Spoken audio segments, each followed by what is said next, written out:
ಮೊದಲು ನಾಯಿನ ಸೃಷ್ಟಿ ಮಾಡಿ 20 ವರ್ಷ ಆಯುಸ್ಸು ಕೊಟ್ಟು ಹೇಳ್ತಾನೆ, ನೀನು ಹೋಗೋರ್ಗೆ ಬರೋರ್ಗೆ ಮನೆ ಹತ್ರ ಕುತ್ಕೊಂಡು ಬಗಳಬೇಕು ಅಂತ.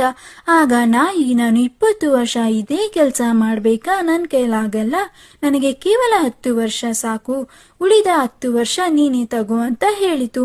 ಭಗವಂತ ಸರಿ ಅಂತ ಒಪ್ಕೊಂತಾನೆ.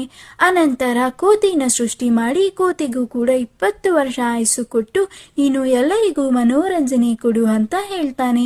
ಆಗ ಕೋತಿ, ನನಗೆ 20 ವರ್ಷ ತುಂಬಾ ಆಯಿತು, ನನಗೆ ಕೇವಲ 10 ವರ್ಷ ಸಾಕು, ಉಳಿದ 10 ವರ್ಷ ನೀನೇ ತಗೋ ಅಂತ ಹೇಳಿತು.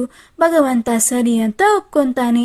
ಅನಂತರ ಭಗವಂತ ಹಸುನ ಸೃಷ್ಟಿ ಮಾಡಿ 60 ವರ್ಷ ಆಯುಸ್ಸು ಕೊಟ್ಟು ನೀನು ರೈತನ ಜೊತೆ ಇದ್ದು ವ್ಯವಸಾಯದಲ್ಲಿ ಸಹಾಯವಾಗಿರಬೇಕು ಅಂತ ಹೇಳ್ತಾನೆ.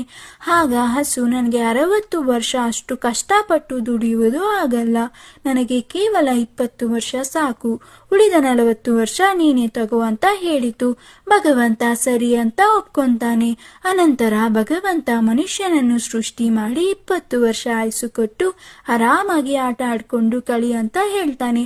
ಆಗ ಮನುಷ್ಯ, ನನಗೆ 20 ವರ್ಷ ಸಾಕಾಗಲ್ಲ, ನೀನು ಹಸು ಬಳಿ ತೆಗೆದುಕೊಂಡ 40 ವರ್ಷ, ಕೋತಿ ಬಳಿ ತೆಗೆದುಕೊಂಡ 10 ವರ್ಷ, ನಾಯಿ ಬಳಿ ತೆಗೆದುಕೊಂಡ 10 ವರ್ಷ ಮತ್ತು ನಂದು 20 ವರ್ಷ, ಒಟ್ಟು 80 ವರ್ಷ ಆಯುಸ್ಸು ಕೊಡು ಅಂದಾಗ ಭಗವಂತ ತಥಾಸ್ತು ಅಂತಾನೆ. ಅದಕ್ಕಾಗಿ ನಾವು 20 ವರ್ಷ ಚಿಕ್ಕ ವಯಸ್ಸಿನಲ್ಲಿ ಖುಷಿಯಾಗಿ ಆಟ ಆಡ್ಕೊಂಡು ಬೆಳಿತೀವಿ. ಇನ್ನು 40 ವರ್ಷ ಹಸು ರೀತಿ ತುಂಬಾ ಕಷ್ಟಪಟ್ಟು ಶ್ರಮ ಪಡ್ತೀವಿ, ಕುಟುಂಬವನ್ನು ನೋಡ್ಕೊಂತೀವಿ, ಅವರ ಕಷ್ಟ ಸುಖಕ್ಕೆ ಭಾಗಿಯಾಗಿರ್ತೀವಿ.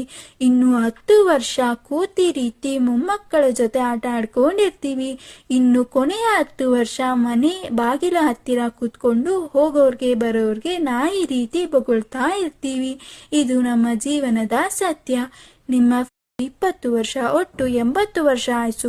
ಕೋತಿ ಬಳಿ ತೆಗೆದುಕೊಂಡ 10 ವರ್ಷ, ನಾಯಿ ಬಳಿ ತೆಗೆದುಕೊಂಡ 10 ವರ್ಷ ಮತ್ತು ನಂದು 20 ವರ್ಷ, ಒಟ್ಟು 80 ವರ್ಷ ಆಯುಸ್ಸು ಕೊಡು ಅಂದಾಗ ಭಗವಂತ ತಥಾಸ್ತು ಅಂತಾನೆ. ಅದಕ್ಕಾಗಿ ನಾವು 20 ವರ್ಷ ಚಿಕ್ಕ ವಯಸ್ಸಿನಲ್ಲಿ ಖುಷಿಯಾಗಿ ಆಟ ಆಡ್ಕೊಂಡು ಬೆಳಿತೀವಿ. ಇನ್ನು 40 ವರ್ಷ ಹಸು ರೀತಿ ತುಂಬಾ ಕಷ್ಟಪಟ್ಟು ಶ್ರಮ ಪಡ್ತೀವಿ, ಕುಟುಂಬವನ್ನು ನೋಡ್ಕೊಂತೀವಿ, ಅವರ ಕಷ್ಟ ಸುಖಕ್ಕೆ ಭಾಗಿಯಾಗಿರ್ತೀವಿ. ಇನ್ನು 10 ವರ್ಷ ಕೋತಿ ರೀತಿ ಮೊಮ್ಮಕ್ಕಳ ಜೊತೆ ಆಟ ಆಡ್ಕೊಂಡಿರ್ತೀವಿ. ಇನ್ನು ಕೊನೆಯ 10 ವರ್ಷ ಮನೆ ಬಾಗಿಲ ಹತ್ತಿರ ಕೂತ್ಕೊಂಡು ಹೋಗೋರ್ಗೆ ಬರೋರ್ಗೆ ನಾಯಿ ರೀತಿ ಬೊಗಳ್ತಾ ಇರ್ತೀವಿ.